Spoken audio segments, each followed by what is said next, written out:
Well, good evening, everybody, wherever you are. We're just getting a couple things ready to go here. I'm Derek Thomas, president of Rail and Road Auctions, and with me this evening, a world-renowned artist, a good friend of ours, Angela Trotta Thomas.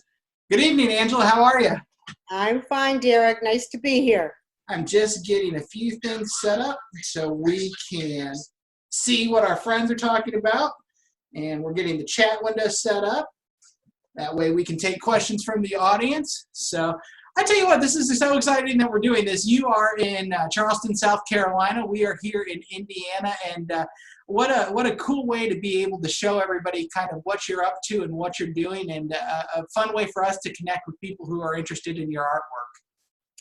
It really is. It's amazing. Zoom has really come in handy lately, for sure. Yeah, it has. We're excited to be here.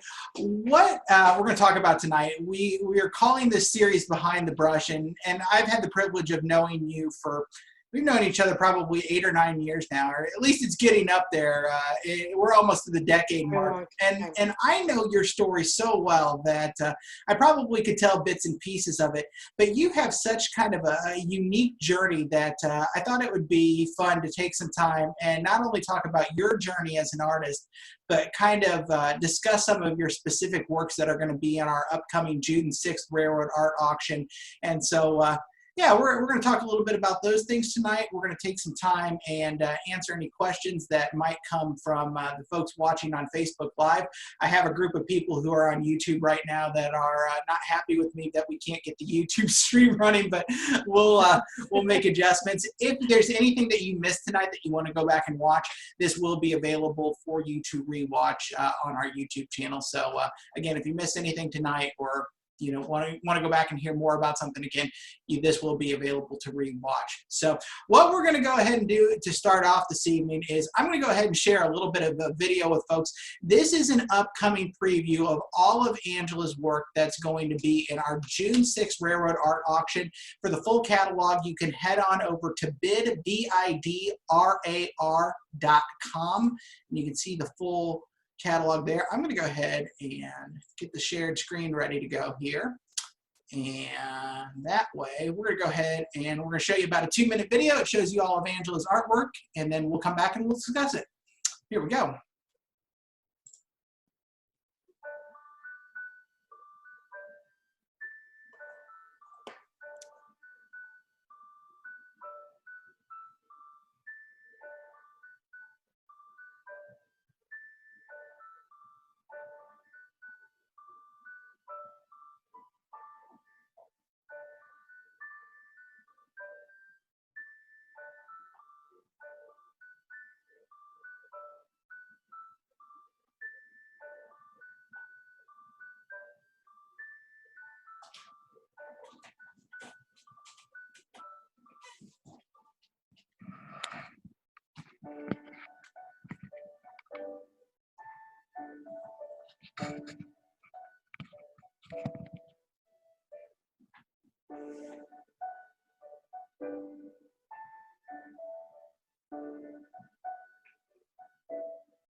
So there you go, a little preview of some of Angela's incredible work that is coming up in this June 6th auction.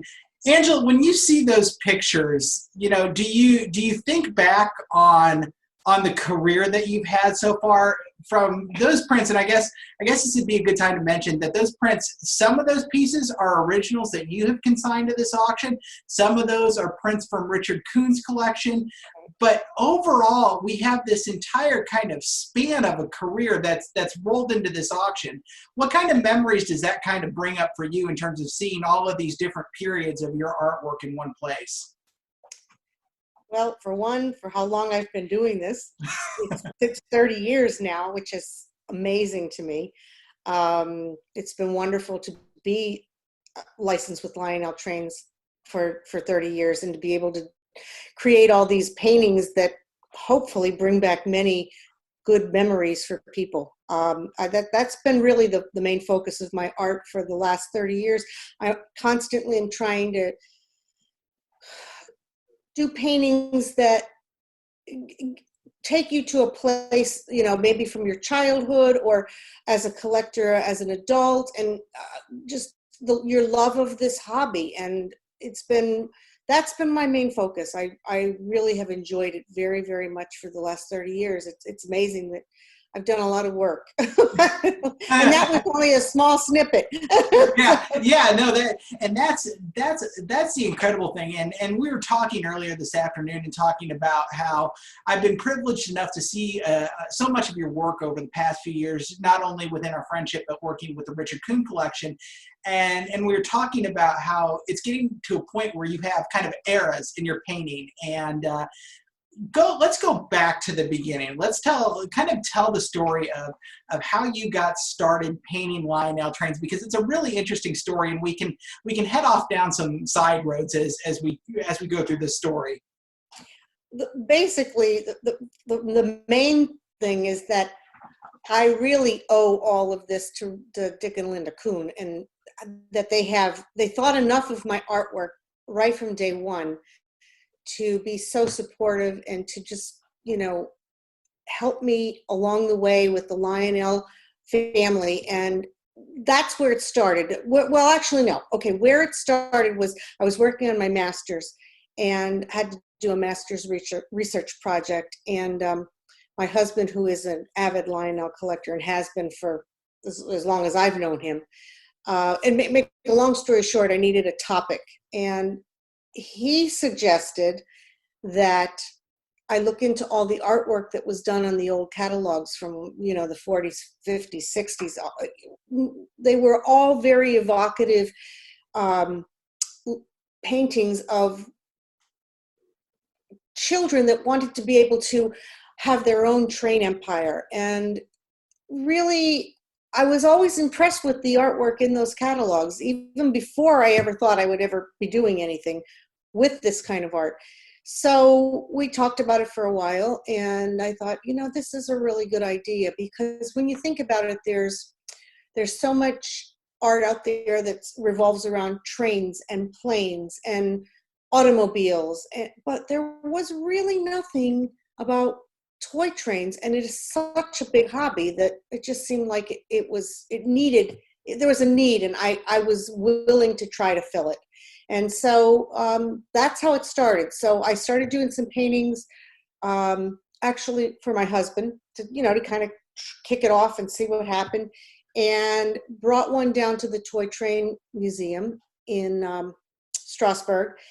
And at the time, the librarian there was so impressed with the artwork, she really wanted Nick Ladd to see it. Nick Ladd was a past president at the time, and he really was impressed, and he really felt I should pursue it, and suggested that I directly get in touch with Richard Kuhn and find out how I can go about this. And so I did. I sent him just that. Back then there was no digital work. It was color copies of some of the paintings, Window Wishing being one of them, Christmas Memories being another one, or a few others. And said I would really like to do something with this. I was thinking at that time Christmas cards, limited edition prints, that kind of thing. And I was surprisingly and shockingly licensed within a week. So, and then it just took off from there. I mean, was amazing how people responded to the artwork. I think because I sort of tapped the heartstrings of why collectors love these toys, you know, and that's the only thing I can attribute it to, and Yeah. just kept going and I'm still here 30 years later. So, you know, it's pretty amazing actually. So. Did you realize when you started painting Lionel how much of a factor nostalgia played into how successful your work would become? Because nostalgia seems to be one of the driving forces of why Lionel is collectible in general, is so many people are recapturing what they had when they were kids. And did you recognize right off the bat that nostalgia was the driving force behind this work being successful? Well, being married to my husband and one of our best friends, Joe Sadorf, kind of taught me that right from the start, that this was something that was magical in their childhood. And pretty much, you know, they got into cars when they were teenagers and all that sort of thing, but came back, especially when they had children of their own. And I just realized how much emotion was involved in having these toys. It was more than just a collectible thing. It was more of bringing back a time that really was really special. Think about, I mean, Lionel trains in their time were like the most progressive toy you could get, you know, and every little boy and a lot of little girls too, I found out over the years, really, really loved these toys and really played with these toys a lot. And they were probably the only toy that I know of that was actually, for the most part, I should say, passed down through generations. They weren't the throwaway toy. They were the keepsake toy. And I think that that's where all the nostalgia kind of bubbled up from. Then Sure. You know, mom kept them. They went on to the next child. Then when that child grew up and had a baby, they pulled out the trains again. And, you know, so yeah, that's what it was really all about for me. Absolutely. So you managed to get the license from Lionel in literally a week, and for the speed of business 30 years ago, that's lightning quick. That would almost be like a one-day turnaround today. Once you had that license, you know, I think people just kind of assume it took off from there, but there's really this progression in terms of, you know, you have the original Christmas Memory Christmas cards, which will have the original Christmas Memories paintings out of Dick Koon's collection later this year, but we have a print of it in the auction on June 6th. How did it kind of take off in terms of, okay, you're the Lionel licensed painter now. Now what happens? Well, luckily at that point I had, you know, maybe four or five paintings already completed. So I had images to start with. So then I just really had to find a printer. I had no idea. It was one foot in front of the other. I had no idea how I was going to market them. I had no idea how I was going to, the only thing we knew we were going to do was go to train shows and York. That's all we knew that we were going to do at that point as far as how we were going to get the work out. Then, of course, I got, you know, involved in advertising and everything else, and added a lot more to the business. But I would say the personal touch of being at the shows, talking to people. I kept a record, and it was an old-fashioned handwritten record, not through a computer, of every print that everyone bought and the number that they bought. And then when a new print came out, I gave them 6 weeks to decide if they would like to have the next print in the same number. And that was probably, that kept me in business for years. And I'm still to this day can't believe that so many people bought every print I did in the same number. I don't, they must be under their beds. They must be, I don't know where they are, but I'm still delighted, and I'm so grateful to all of you that did that. I really am.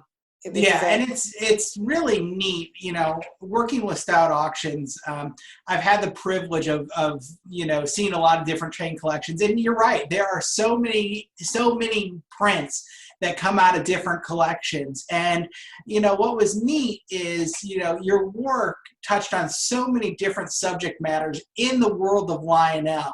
that, you know, I'd have one guy that collect one kind of print, another guy that collect another kind, and then as you're saying, you have customers that were collecting everything. And so you know, it's neat to see, and I've got to imagine it's neat for you too to think that, you know, the art that you worked on has hung in countless train rooms around the country and probably around the world. Well, it's kind of fun to see, you know, obviously in the train magazines, when there's write-ups about a lot of the layouts. A lot of the times I'll see my prints in the background on the walls in these train rooms, which is really, you know, gives me a warm fuzzy feeling for sure. Sure. So yeah, it's really, and I've made so many friends. I can't even tell you how many friends I have through this hobby, that now it's become, you know, when I go to York, it's not only, it's obviously for business, but it's also to see these friends that Bob and I have made over these years. It's like a family. It really is. It really is. I want to talk a little bit about your relationship with Dick and Linda. Obviously, you know, you guys got off on the right foot in terms of Dick was obviously really impressed with the work you had done. In fact, it was quick enough, again, to turn it around and give you a license within a week. Kind of tell me how that relationship continued to develop, because it was so much more than just a business relationship. You guys were truly close friends, and so I'd like to hear a little bit about kind of how that relationship developed and what, you know, some of your favorite Dick and Linda stories. Well, we really hit it off right from the start, and it was really Linda who was really the driving force about us getting together and driving out to Michigan, and we're going to go out on the boat, and we're going to, you know, do things that friends do. She was the force behind all that. I mean, Dick was wonderful as well, but Linda was, if anyone knew Linda, she was like a bolt of lightning. I mean, Linda really was, you know, when she was around, you knew she was around, and she loved enabling me to be able to become the artist that I've become. She was probably one of my biggest supporters. And Dick, you know, as far as the paintings were concerned, every time he got a new painting, he was as thrilled as could be, like it was the first toy he got or the first painting he got, which I knew it wasn't. And, you know, I mean, we got together for birthdays and everything else. And what do you buy something like Dick for his birthday, you know? So I painted him a lot of paintings for his birthday, and he was tickled pink every single time I gave him one. So, you know, you probably have seen them in the collection now at this point. So, sure. You know, I don't know. It's how do you make friends that become really close friends? It just sort of evolved into that. And, you know, we hosted the Lots convention in, I think it was 1997. Seven.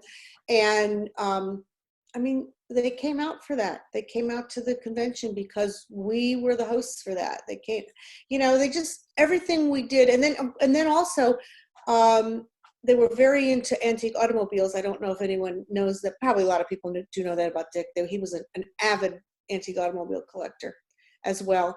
And Linda kind of segued my art into that world as well. So, I mean, I was doing Concord d'Elegance posters and all kinds of different art that I would have never, ever been I wouldn't have even known to go and do those things. And she introduced me to so much. They both introduced me to so much. So that's pretty much how it evolved. I'm going to share this. I miss them dearly. I really do.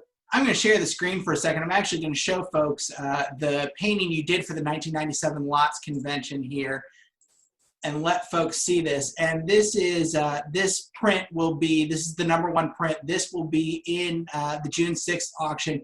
And this is the turntable at Steamtown in Scranton, which if people look at your work, they will see you know, that you have painted at Steamtown a number of times.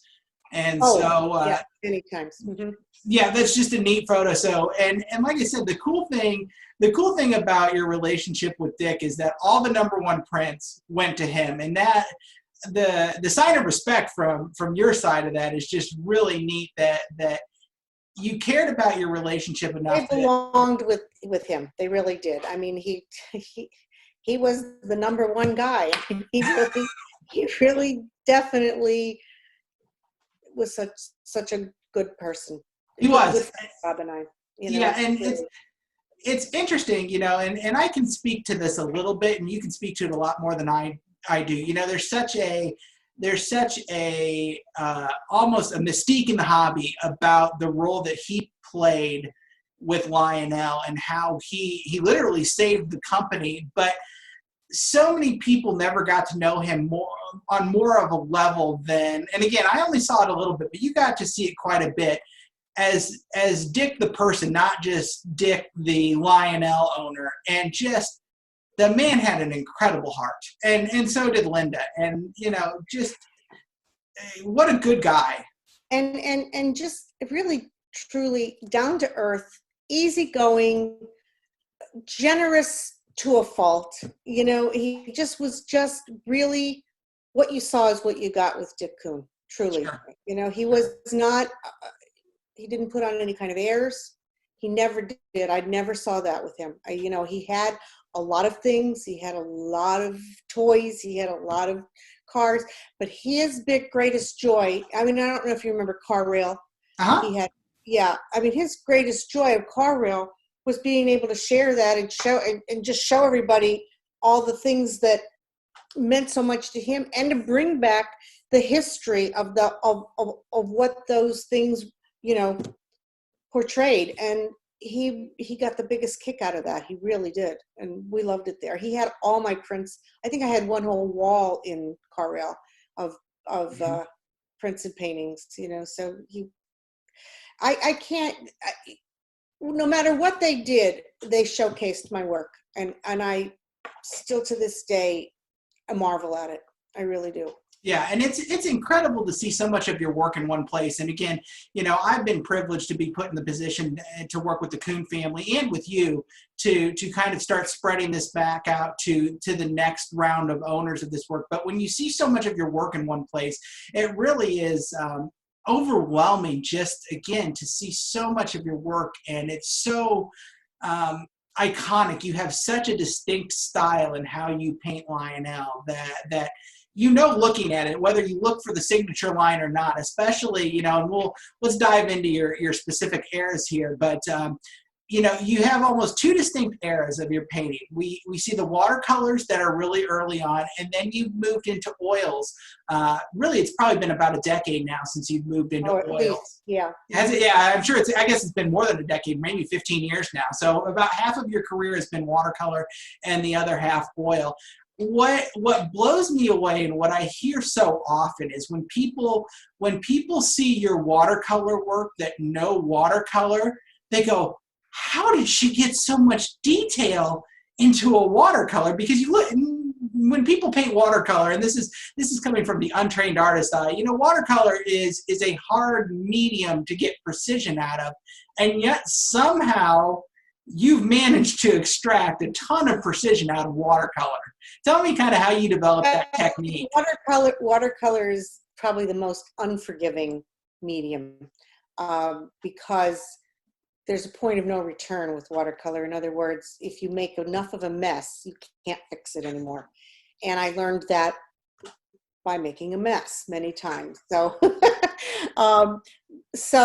but I guess the thing is, watercolors are approached many different ways, and the quote unquote normal, if you want to call normal, I don't think that's the right word, but way of approaching a watercolor is to soak your paper and then work on wet, and that's how you get that fuzzy, soft kind of, almost think of floral paintings in watercolor. They're soft and fuzzy and all. I always worked on the dry paper. I started on the dry paper, and that enabled me to keep a lot more of the detail in the painting. If you got close to the paintings, though, you would see that there's soft edges here and there too. But for the most part, I kept them pretty tight. And I did that really, the main reason I did that was because of the subject matter. I mean, the trains, especially for toy train collectors, have to be right. And, you know, luckily we have a lot of trains. So I had, you know, I had the trains in front of me when I painted. And I'm sure there were times they weren't right. And I hoped that I was able to, you know, kind of make them look right, you know? So that dictated a lot of the approach that I used on the watercolors in the early period of Sure, my sure. career.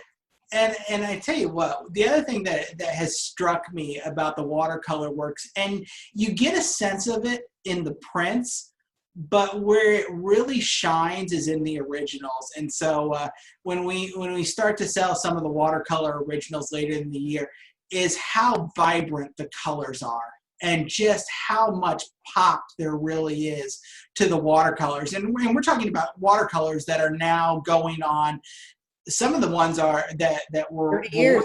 yeah, almost 30 years. And especially, and people get a really good sense of this when they see this later this year, is window wishing.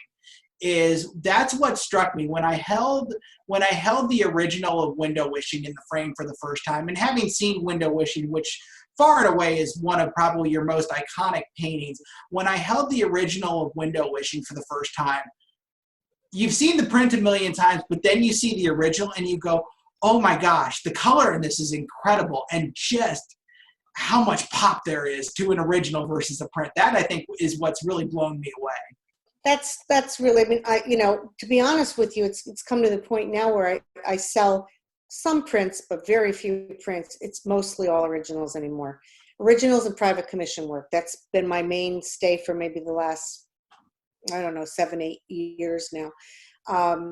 Because I've actually probably evolved as an artist enough that people trust me enough to want to commission me for, you know, their special memories, and also own the originals. And when you see the original next to the print, and I have many times at York especially, I'll bring some prints of an original and you can see it. And a lot of times people that, you know, have the means and want the original will buy the original because there's really no comparison. And I mean, we get good prints. We do really, Yeah. I think, quite nicely, get the color and everything else. But prints sometimes fade. I mean, there's things that happen with prints that just don't happen with originals. Sure, sure. And again, like I said, it's just, well, hopefully, you know, knock on wood, if everything returns to semi-normalcy by this fall, we'll be able to show off a few of Angela's originals that were in Dick's collection before they go to auction, which right now that looks to be the second week of November. So we may bring some of those originals to York and let folks get a look at those. And like I said, if you've seen the print and then you see the original, it's almost night and day, and it really is incredible. Yeah. So what we're going to do now is I'm going to go ahead and I'm going to pull up, we're going to share the screen again, and I'm going to go ahead and pull up some of the photos of works that we have coming in this June 6th. And the pictures that you guys are about to see are all originals.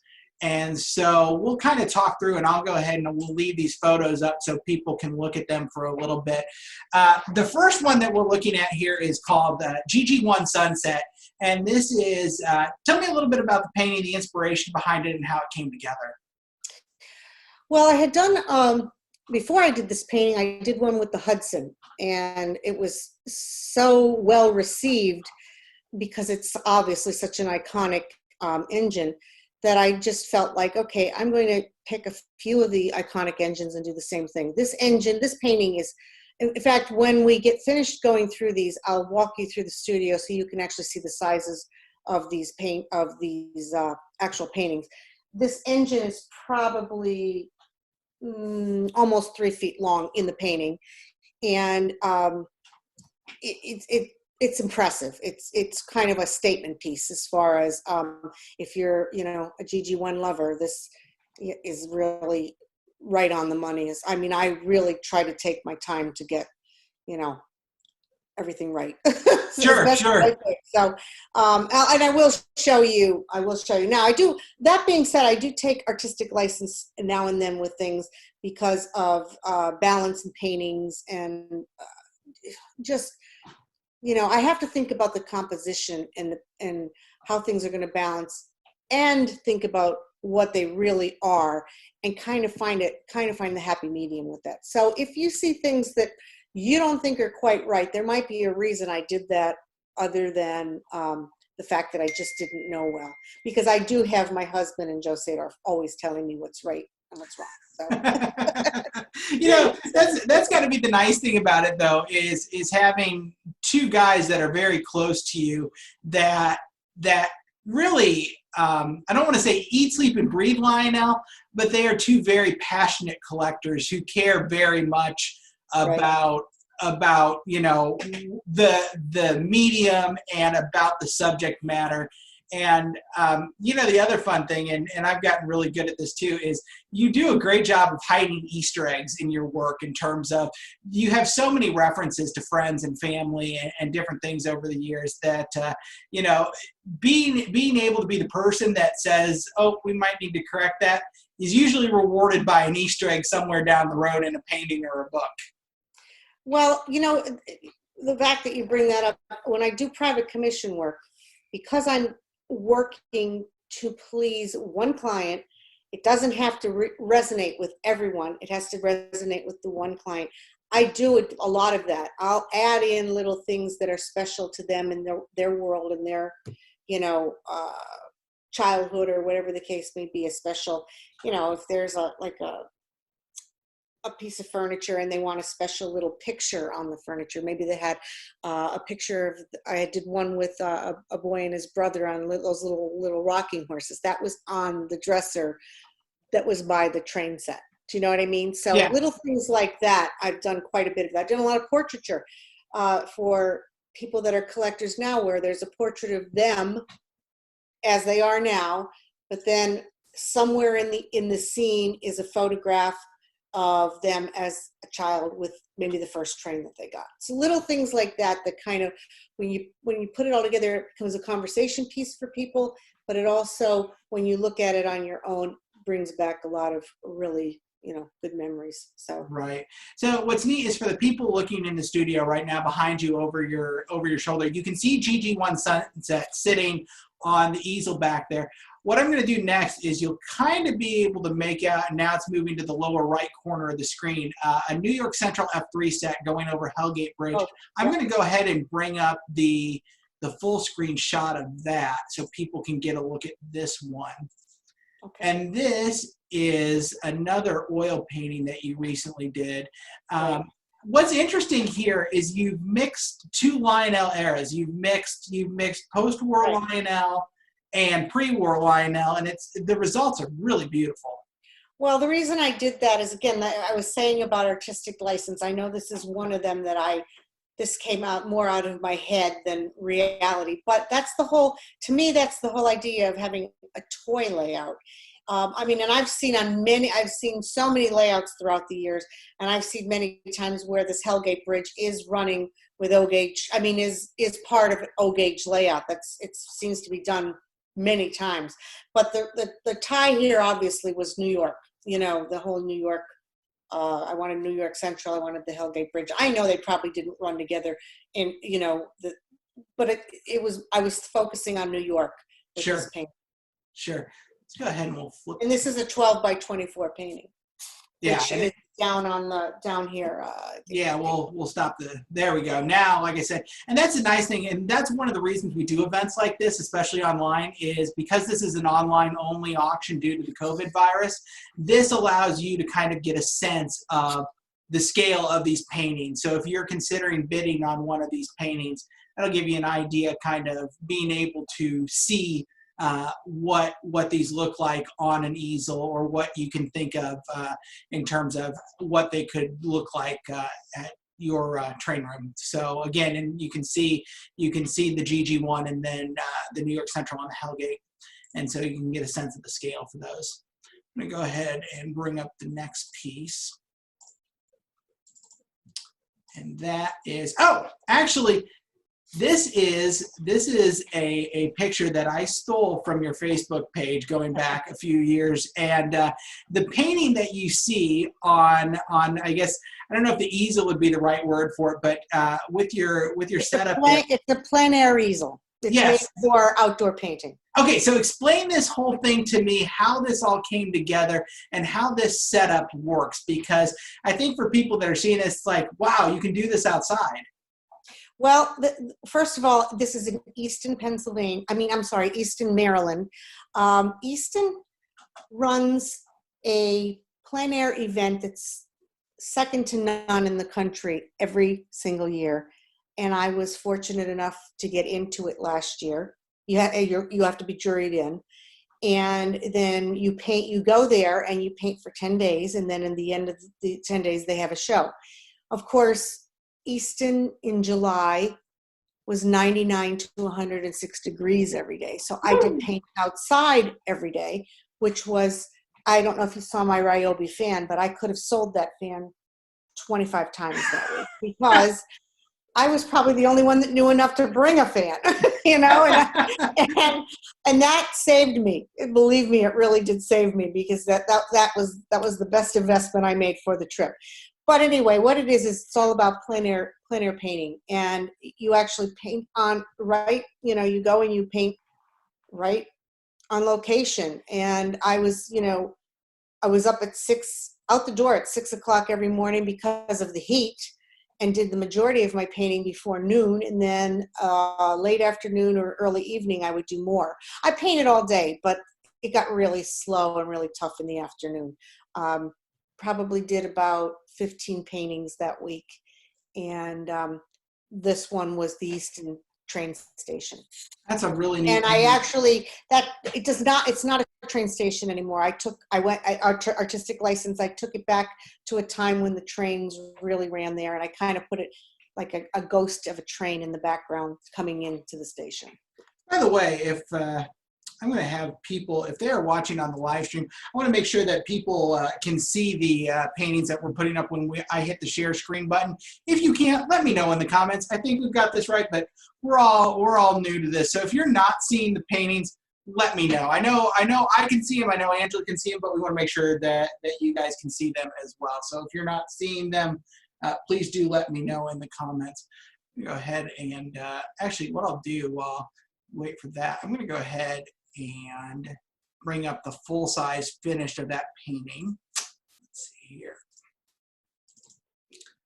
So what I'll do is, there you go. There you can see, you can see the finished work. And so, yeah, it's definitely, it's neat to see how you kind of worked from Easton as you know, what you had in terms of the actual building, and then you were able to add in the steam locomotive.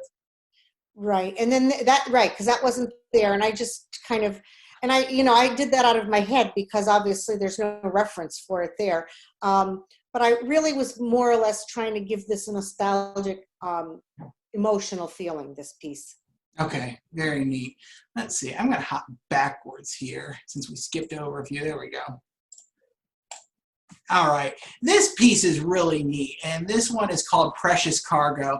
And you've taken a pre-war Lionel set, and you've mixed in this beautiful antique wagon. Did you have the wagon to work from in the studio, or how did you work from photos on the wagon? One of my collectors of my original paintings has an incredible train collection up in the Massachusetts area, and also collects loads of toys. I mean, loads and loads of toys. So I go up there a couple times a year, photograph a lot, and this was a new piece that he had just gotten. This it's called a speeder. Let's see, my glasses on here. An auto wheel speeder. Auto wheel speeder, and it actually is. I think it was from the early part of the century. And he has a lot of these sets. So we kind of just set it up right in his showroom up there, and I photographed some pictures. And then when I came home, I did the painting. I did not have those trains, but I had really good reference from the photographs of those trains. So that's how this piece came together. So I like to put different era toys and things in my paintings that also come at that same time period that would you think about what you got for Christmas morning. You obviously got your new train set, but you might have gotten a wagon or a bicycle, or I have other toys. I don't know if you can Sure. see toys. Oh yeah. Toys Tinker toys, and I have erector sets and all kinds of things that might have been really part of that era. And I like to mix them in. I just feel like it makes the whole picture. It makes the whole story. Yeah, and again, what I love about this setup in the studio is you can see. So Precious Cargo is sitting just between GG1 Sunset and the New York Central F3s, and so kind of gives you a size reference for you. I just didn't get a chance to get it in the frame, but it will be framed. There you go. As will the one from Easton will be. Yes, framed. and yes, this one is not going to be framed because this one has what we call a gallery wrap, and it's finished on the edges. Yes, that's on purpose. So that's how that. But I wanted a more contemporary feel to the GG1 piece, and this has a more contemporary feel. Very neat. I'm going to go ahead and pull up next photo. Let's see. There we go.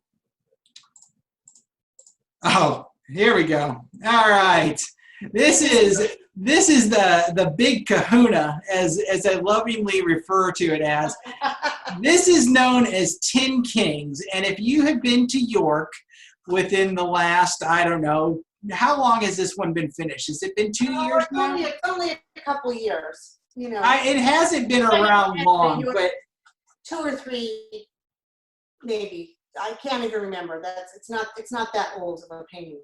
Yeah, it's not that old of a painting, and it is just incredible. I'm going to go ahead and so you're seeing the image on my screen. I'm going to stop share this, and what I'm going to do is I'm going to go ahead while you talk about the painting. I'm going to go ahead and make you full screen, and people can get a sense of just how big this painting is. So I'll kind of stand here. The image is 30 by 40, so these engines are probably, I'd say, 16 to 18 inches high. It's a massive painting. It's a statement piece for sure. And I don't know if you're into like standard gauge, but I don't think you need to even be at a standard gauge to appreciate the colors and the just the iconic memories of these, especially these two pieces.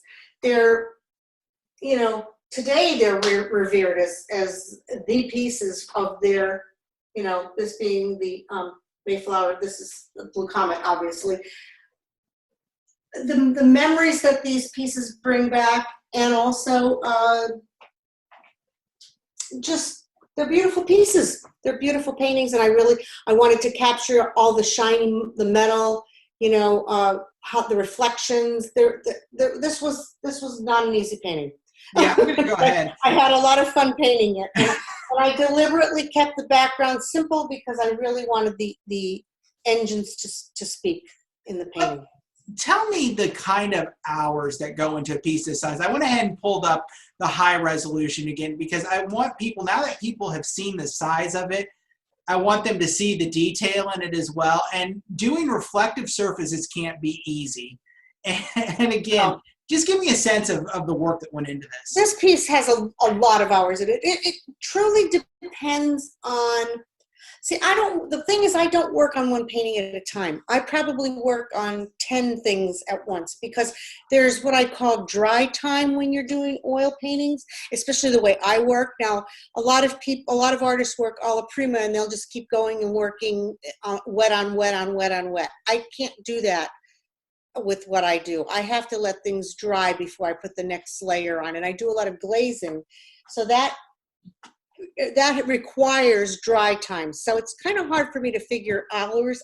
I don't even know what I would tell you in how many hours that took, but I can tell you it was many. That was a lot. Some come together quicker than others, but this one with all the metallic surfaces and everything else took time. A lot of time. I tell you what, I am so excited that we get an opportunity to bring this piece to auction, because this piece is it deserves to be with a special person in a special home. And, you know, we just consider ourselves incredibly privileged. You know, again, if you've seen this piece in person, and obviously that's the goal, is that we want to get back to, you know, a live auction setting where we can do live auctions, where people can come and see this. Because I'm sitting here reading the comments and people are saying, we had no idea that these pieces were so large. If you have seen this piece in person, you realize just what a statement piece it is. And again, you know, this deserves to be in This a would be special something home. over someone's maybe office desk, or, I mean, it could be anywhere. It could be actually a focal point on the middle of your layout, on the wall of your layout. You know, it's one of those kind of pieces that it's going to attract attention. Yeah, yeah, It is good, absolutely, you know. absolutely it is. Go ahead and I'll bring up another one. Getting close. Let's see. Oh, there we go. Go back one. We'll get to this one in a second. Tin Toys, another great piece that mixes a couple of different genres, just like Precious Cargo. And I think we may have seen some of those toys hanging out on the shelves up top. Right, that's what I meant. This is a perfect example of what I was talking about when I said, you know, I have the blocks in here, and I have the tin toys and all that, and the tin, obviously the tin trains. I kind of was playing off the tin on this, but I just felt like I wanted it to have more of a still life feeling, but all the pieces being able to resurrect some emotion as well. Sure, and actually I'm going to go ahead. And you can see the difference on the size of that piece in comparison to the big painting. There's a huge difference. Yeah. And that's a good size piece. That's 12 by 24. Right. The other thing that's nice that people can get a sense of too when we do these live events, and we're going to continue to do these live events leading up to the auction, is that you also get to see a lot of the framing work that's been done on these pieces. And it's not just the piece itself that's beautiful, but the frames that are on many of these pieces are gorgeous as well. Yeah, they are, you know, I do take time to try to, you know, give them the best frame that I feel they deserve. And so the frame that you see that's on it it's kind of a bronze color frame. It picks up a lot of the bronze colors that are in the engine. Yeah. Let's see, switch back here and we'll pick up one more painting that's an original, and then we can talk a little bit about the prints that'll be in this auction too that come in as part of the Richard Kuhn collection. Let's see, flip over. There we go. I had talked earlier about you doing quite a bit of painting at Scranton, and this is one such painting that if you've been to Steamtown before, you may recognize the location and the locomotive, but this is called Whirlwind, and just a really unique painting. Tell me the inspiration behind this one. I work a lot with models, and this was a model that I did a lot of work with over the years when I lived up in Pennsylvania. She was great. You know, we went to Steamtown many times, and I would set her up. And I kind of wanted this to have a feeling of almost like kind of dreaming of a better place, going on a new adventure, starting a new life, that kind of thing is where I was going. And the day that I was photographing her, it was really windy, and it was really, the sky was almost like angry that day. And that's where I kind of felt this is a whirlwind. Her life is a whirlwind. The background was a whirlwind. And that's kind of how this painting came together. Yeah, and I went ahead and I just switched it over so people can see this in the frame. And this is a good size painting too. It's a 24 by 36 painting, and the frame on it is at least 5 inches in yeah. Yeah, so. I got you. Yeah. You know, and so the group that we just went through, these are all your original work, and these are, I don't think there have been prints of any of these done. So let's see. I think I had prints. I can't remember now because again, I only print a few prints, bring them to York, and I do that. I actually do that more for people that I know that really, really love my work, but they're probably not going to be able to buy an original painting. So I like to have something for them, but I don't keep inventory anymore. And so I Sure. I can't remember which is which anymore, but no, these are original paintings, and they will stay with the color that you see right here. Yeah, Forever. so your opportunity to bid on these group of paintings, Saturday evening, June 6th. The catalog is online now. It's at bidrar.com. You can take a look at the full catalog. Now, the one painting that we haven't talked about yet is the massive one that is right behind you in the center. And this is a new private commission that you're working on. Walk me through your private commission process and tell me a little bit about the painting in the background. All right, well, this is a painting for a client. First of all, this painting is massive. I'm going to stand next to it so you can see. It's not finished, by the way. This is a work in progress. I have a lot more work to do on this painting. So, but I just wanted to show it because I wanted to show the sheer size of it. It's about as tall as I am, just about. What I do when I do something this big and this massive, I will do a color study. And this is going to have aspens. It's Colorado. It's going to have aspens all through here. This narrow, it's the Rio Grande narrow line bridge train, I'm sorry, that's coming around the mountain. And we talked a lot, the client and I, about what was important to him and what, what he was trying to say with this painting. And he loves the rock out there. I think he's originally from the East Coast, but he and his wife live there now. Loves the rock, loves the coloration, especially the fall aspens. So there will be a lot of aspens down here, and back in there. They're just not finished yet. And obviously the trains cut into the mountain the way that you see it there. So he sent me a lot of reference. I did a lot of research, and this is what we came up with. And he seems to be very pleased with it. And also the sky. The skies out there are vivid, vivid blue. They're not powder blue like a lot of our skies here on the East Coast. They're vivid blue. So he really was, wanting me to capture that feeling and the clouds, the cumulus clouds and everything else. So we really talked a lot about what's indicative of his area out there and what he wanted to feel and see in this painting. But it's 40 by 60. It's a big painting. Oh my word, that's on Tin King scale, if not a little bit bigger, correct? What was that? That's on the scale of Tin Kings, if not bigger. This is bigger. This is bigger than Tin Kings. But this is 40 by 60. Tin Kings is 30 by 40. Okay, so there you go. Idea.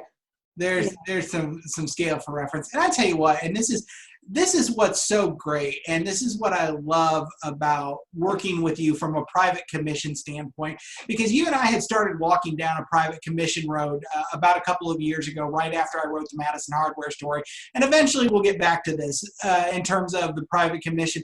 But what is so neat is you do an incredible job of extracting ideas out of people's heads. And you do such a nice job of taking people's memory and transferring them to a medium that they can physically keep forever. And that is what's so impressive about the private commission standpoint of this, is it really is your memories. And Angela just goes in there. And like I said, she's had 30 years experience doing this, of literally like juicing people's memories out of their head and then transferring them. I work from a lot of old photographs that people pull out, that men that are 60, 70 years old now, from their childhood, that, the little black and white out of the brownie camera kind of photographs.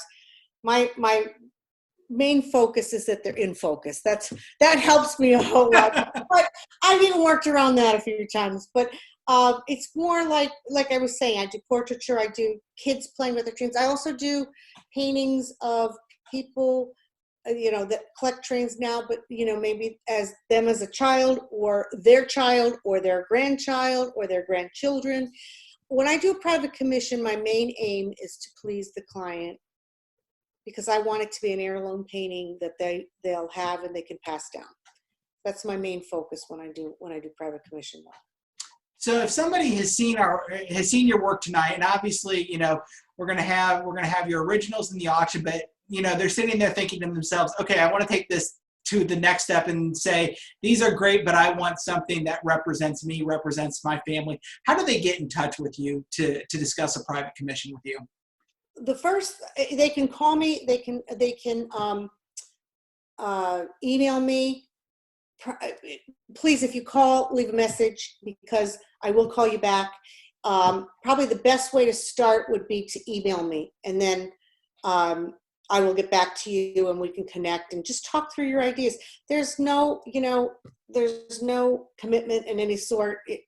If I don't think I can do it from what you can, the reference that you can give me, I will be honest with you. But if I can, I will.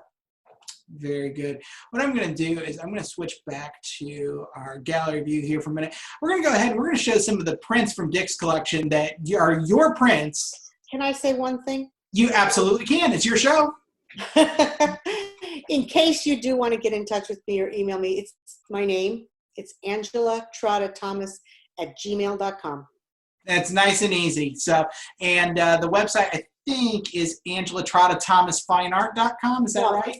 AngelaTrottaThomas.com. See, you were good. You got your name before it became a big thing. AngelaTrottaThomas.com or AngelaTrottaThomas@gmail.com.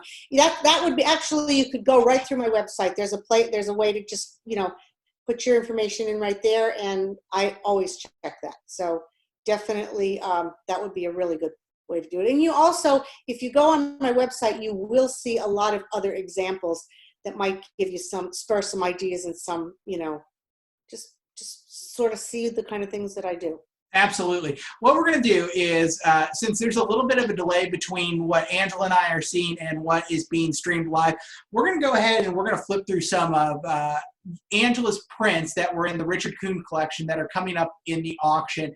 This will give you time. If you have a question for Angela, go ahead and write it in the comments. We're going to flip through prints here for a few minutes and maybe have some quick discussions about those. But if you have a question that you want us to ask Angela, go ahead and put that in the comments here while we're showing prints, and we'll start doing a little bit of Q&A before we wrap it up tonight.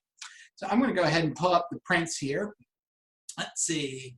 There's a few different folders we have of them. And if there's something, I'm going to kind of flip through these. And again, these are all out of the Richard Kuhn collection. These are print number 1 on most of them. There are some that are in the early 20s in terms of their print numbers. But most of these are print number 1, and all of these out of Dick Kuhn's collection. And these will also be a part of the June 6th auction.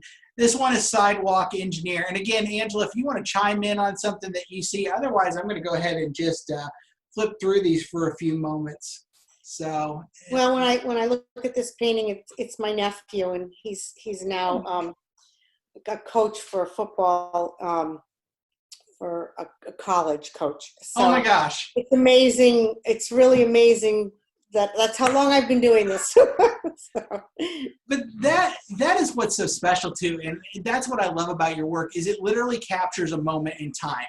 It freezes something and it makes it permanent, and that's what I love about art as a medium. So many people are like, well, why do you collect art, or why do you do art auctions? And I didn't even realize that we wanted to do art auctions until we started talking with you and some of the other railroad artists. But I really started to think about what is so attractive about these pieces, and it literally takes a moment in time and it makes it permanent. And how incredible is that? Well, I do a series now. I have a whole series of interior paintings, which if you go on my website, you'll see those. Those paintings resonate with people that want to be in that scene. They want to sit in that chair and look at that view, or lay on that sofa and relax with a good book. And I think when people can put themselves or their family into the painting that they're looking at, I really think, for me and for the kind of work that I do, that makes a huge difference. Yeah. I'm going to go ahead and we'll flip to the next one here, and then we'll ask a couple of questions. We do have questions coming in, so if you have a question for Angela, ask it. We're going to ask a couple in just a second.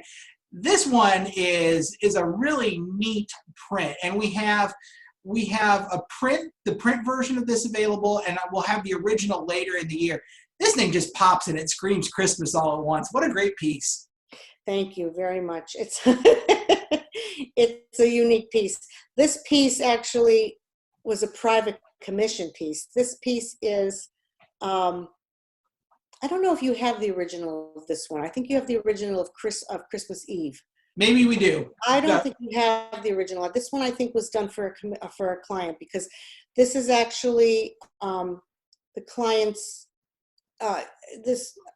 I think it was the little girl under the table was the wife when she was a child. The little girl that's painting the train was his daughter when she was a child, and the mother, so Mrs. Santa, was actually their grandmother. So there's a lot of personal ties into that painting. Got it. We're going to stop for a couple of questions here. I'm going to look down at our Facebook feed. Question 1, is there a particular piece that was received better than you expected? Well, the window wishing, as my husband put it, my husband had a way of saying, that was a home run. And he said to me, he said, be glad you had very few singles. He said, most of them were all triples or home runs. So I said, well, okay, that's a good way of looking at it. But I would say Window Wishing was my first print, and it just took off like, and I really think because it was the first one and it took off like that I'm still here this many years later. So I would say it's probably one of the most iconic pieces that I've ever done. Part 2 of that question is there a piece that you've done that you felt like has maybe been underrated that you'd like people to take a second look at? You know, I can't think of one right now. I usually am the kind of person that moves on, so I'm not sure. Yeah, I completely understand that. You know, there probably was. Let me put it that way. There probably was. But to name one right, I can't do that right this minute. Okay, we'll hop back to prints here for a minute. And let's see here. There we go. Pull these up. Okay, this one almost is the one that started it all. This is the print of Christmas Memories. Explain the significance of this piece. This was a painting that I did for my husband as a gift to say thank you, because of course he was going to help me with this research project. So I thought, well, let me do a little something for him. So this was a painting that I did for him. I think it was the very first one I did. And then the second one I did was Window Wishing. So they were really the 2 first pieces that I actually printed. And this was Christmas Memories was a Christmas card the first year, and Window Wishing was the first print. And they both did really, really well. All right, flip to the next one. We've already discussed this one, so we'll move on. Milk Run, another iconic one that ranks right up there with Window Wishing in terms of about the same time period. And again, there's probably one of your top 5, if you ask me, in terms of recognizability. Well, in the milk car, I mean, like I said, my husband, one of his favorite things when he was a little boy was the milk car. I heard more about this milk car and knew what the milk car was long before I knew anything about the trains. So we put the milk car up this is my son actually in the picture here. I think he was probably around 6 or 7. And I actually snapped that picture at Christmas time, and just as a family picture, and kind of started going back through all our family photos and saw that and was thinking, you know, that says it all right there. I mean, it's just, that's what little kids did, you know, so that's sort of what I was trying to capture when I did this painting. We'll break in here for another Facebook question. Again, if you have a question for Angela, go ahead and leave it in the comment section right now. How often do you get painter's block, and how do you overcome it and get inspiration again? Well, let me say this, before I did any of what you see and we've talked about today, I did illustration and commercial work for years, and I had a pretty good career with that. But one of the things I learned with that was you just do it. You just do what you have to do. You have horribly tight deadlines and you do it. So I kind of learned very early on in my career how to just do it. Now, that being said, that doesn't mean everything's going to come out as well as all the other things that when you don't feel like you really don't want to do it or can't do it. But I push myself. I just do it. And sometimes once I start getting into it, I start getting into the zone. There's been times that all of a sudden I start to realize, okay, all I had to do was push myself to get at this easel. And maybe a half hour in, I'm like, I'm into it then, you know. Also, you need to know when to walk away and say, okay, I'm making a mess for today. This is not working today. I'm walking away from this painting today, and I'll come back to it tomorrow. And then next day is the day you push it, and you push yourself back into it. As far as blocks are concerned, one of the things that I do is I do a lot of different paintings. I don't only paint trains or toy trains. I have series of figurative work. I have this new series of interiors. I have low country paintings. I have so many different kinds of paintings. And what I do is when I really feel like, okay, I need to get away from whatever it is that I'm doing at that point, I go into a different genre for a little while. And that really helps me. And then when I come back, I'm kind of refreshed and ready to, do something in trains or whatever I left to get to go to the next thing. So bringing up some more prints, this is one that I think is a little, this one I feel like is underrated in terms of where it should fall in your catalog. And this one is called Just Like Moms. And I think it's great for the folks that know the story behind the 1957 girl set. And then what you're looking at in this photo, if you look back on the mantle, you can see the original 57 girl set back on the fireplace mantle. And what this little girl is opening is the 1991 reissue of the Girls Train, which was a passion project for Richard Kuhn. And the model for this photo might have some special meaning as well. Right, it's my daughter Sarah, and she actually did get that train set. So that sort of was her time in the trains. She wasn't obviously as into them as my son and my husband, but she loves her pink train. So I felt that because I painted my son in so many paintings, I had to find a place for her in something as well. Now, I did put her in, a lot of other paintings that have groups of children in them, girls and boys. So sure.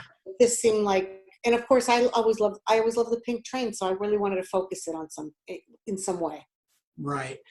I want to look at this one. Okay, this one is interesting. And this one, I don't think even you and I have discussed this one yet. And this is kind of neat. And I'm going to ask you to jog your memory here because I obviously Controlling the Magic. So the original. We have the original, but what's interesting is this is a print, but if you look at the margin of the print, it's signed by Dick, it's signed by you, and it's also signed by Neil Young, who, for folks who don't know, the Train Master Command System was really, I want to use the word brainchild, passion project. There's so many different phrases that could go with it. But he was so passionate about bringing technology into Lionel trains that he really partnered with Lionel in the mid to early 1990s to put Train Master Command Control together. And so Controlling the Magic was kind of one of those accompaniment pieces when the system rolled out. But it's really neat to have something that's actually signed by the three of you because do you remember, did that all happen? Were all three of you together? Did it happen one by one? How did those come together? It was one by one. The painting, I had gotten the prints done and then I signed them, sent them out. And I guess Neil was out visiting Dick. And I think they signed them together. Very cool. Yeah, that's just how it came together. But this was this is all watercolor, guys. And this was a big painting and we're talking mega detail in this painting. So, but this also, I took a lot of artistic license on this because I distorted a lot of the pieces so that you would have the feeling of almost like a bird's eye view looking down at this. The way this painting came about was Neil called me and said, oh no, let me start over. I did 2 paintings for a concert tour for him. And one of the paintings, and he wanted trains in them, and one of the paintings had that bird's eye view. I had done that, and I was kind of like looking down at him, playing. And then one, I think it was the Western Pacific, came through the sky, kind of really, just really avant-garde. It was a cool painting. But anyway, he really loved that, and so he called me when he wanted that painting done, and he said, I want you to do it in that. And he called it, and I'll never forget, he called it that falling off the earth feeling. And I said, okay. So, and, he chose the pieces that he wanted in it. And what I didn't have, he sent me. And I set it all up, in my studio and everything else, photographed it. And then I had to distort it all, by just in drawing it to get it to look, have that feeling of looking down at it. And so it's he loved it. It was very well received. So that's how that painting came together. Time for another Facebook question. We'll break in here with another question from Facebook. Again, if you have a question for Angela, go ahead and leave it in the comments. I like this one, and this one's from Stu Rankin, a good friend of ours. And no, Stu. Hi, Stu. I like this one because I'm curious if it's ever happened.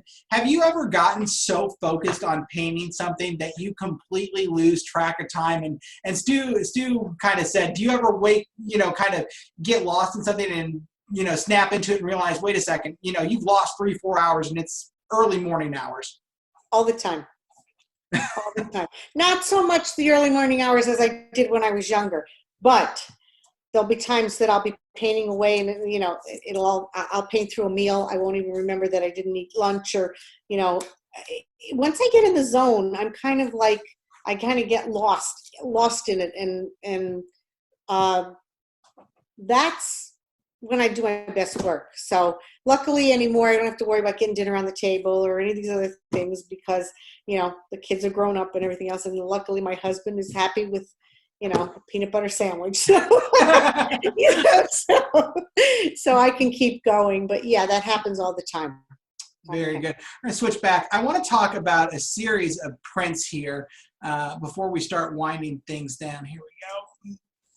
So these, originally, when we put this together, we had considered selling the next 4 pieces as a group, because, and I'm going to kind of flip through these in rapid succession here, because I want people to kind of see what's happening.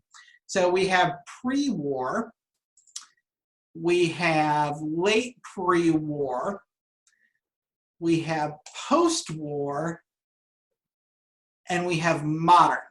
And what is so cool, actually, you know what? I'm just going to get out of the way and kind of let you tell the story of this series. Because, like I said, when you see them individually, it's one thing. But if you have all 4 of these lined up in series, it's really a unique feeling behind the 4. These were done to be hung next to one another. I don't know if you probably can't put 2 up at a time, can you? Let me see. I don't think I'm going to be all right, but I can flip through standard era. quickly. This is the first one. This was called the Windows in Time series. And I did only 100 prints because it was done for the 100th anniversary of Lionel. And it was to commemorate the 100 years of Lionel being, in existence. So we started with the standard era, went to pre-war, post-war, and modern times. But when you hang them all together, the window sill's the same height. The track, for the most part, you could, optically, you can kind of connect it to the piece that's next to it.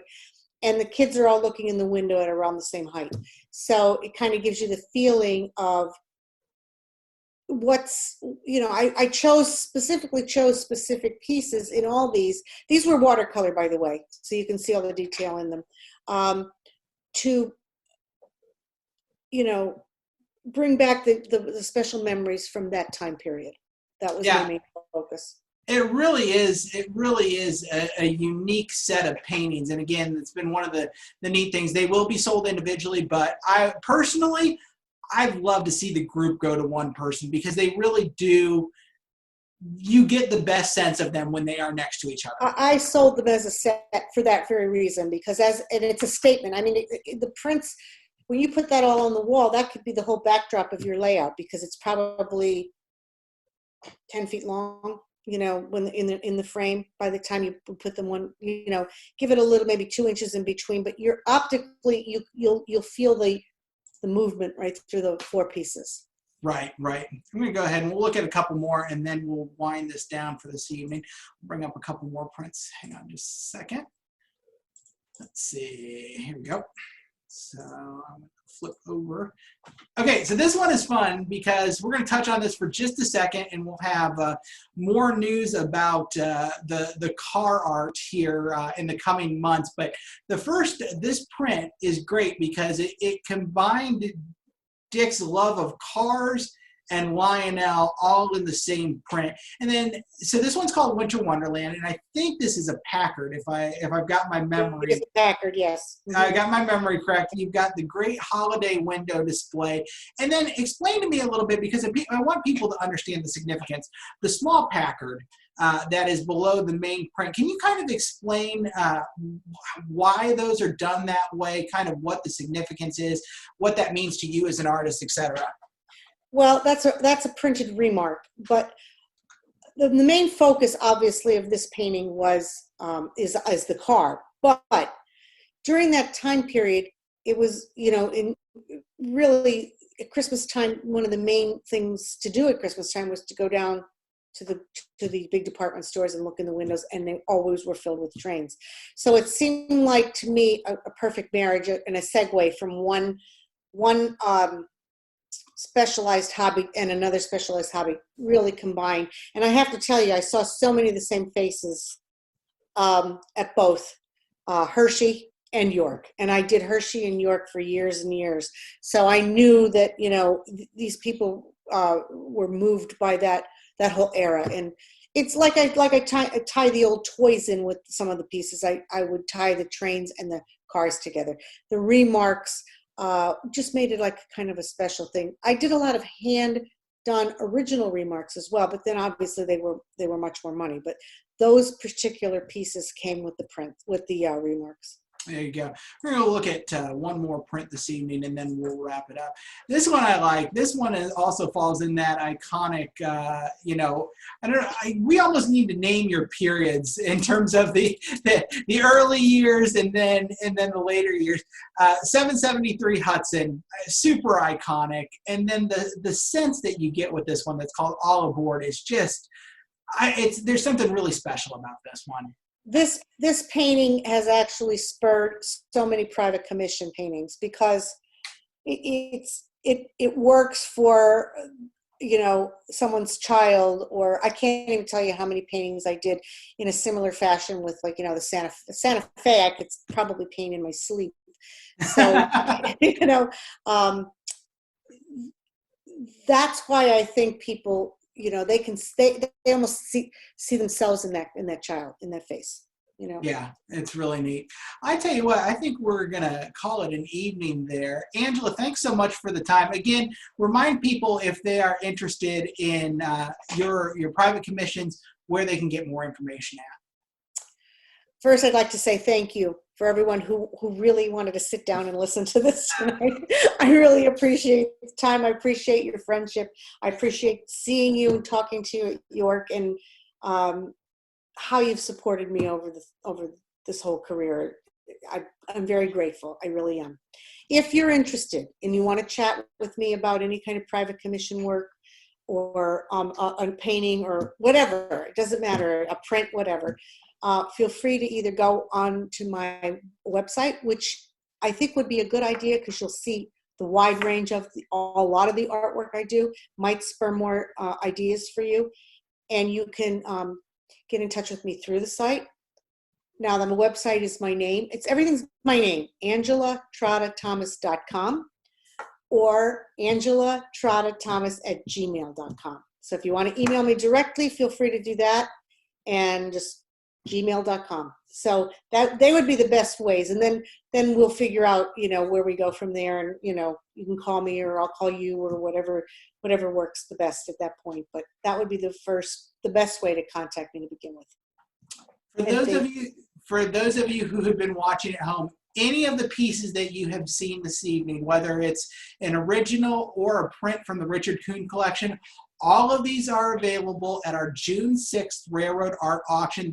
There are 53 pieces total available in this auction. It is going to be an incredible auction. We're very confident that it's the first auction of its kind, that we've ever taken this genre and put it together in one really fun, exciting event. And Angela's work in general is just a massive piece of this event, whether it's the prints from Dick's collection, her original work, and we are so grateful to have her support behind this event. If you want to view the catalog, you can head over to our website. It's bidrar.com, bidrar.com. That'll take you to the catalog. You can get registered to bid. There's a couple of different ways you can bid. Again, eventually we will get back to live auctions. That is obviously the goal. We are excited for live auctions, hopefully in Labor Day and then also in November, and there'll be more news on those in the coming months. But for now, we're going to be online only on Saturday evening, June 6th. You can leave an absentee bid, which means basically you can leave your bid. As an auction company, we cannot see that high bid, but the software that we use will execute and place those bids on your behalf. You can bid live that evening. If you've used the invaluable live bidding platform before, you can jump in and bid live that evening. If you'd like to phone bid or absentee bid, you can do that as well over the phone with us, and all that information is on our website at bidrar.com. That is going to wrap it up for Behind the Brush this time. Angela, thanks so much for your time, for your talent, for your insight on this incredible artwork. I'm excited to get to share this with people. Thank you, Derek. Thank you for all your support as well. And I really, really am delighted to be here. Thanks for watching Behind the Brush. We'll be back next week. We have another artist, Eric Smith, who is also participating in this Railroad Art Auction. We're going to chat with him next week, Wednesday evening, 7:30 p.m. Eastern again, and we will see you next time on Behind the Brush. Thanks for joining us. We'll see you again soon. Bye-bye.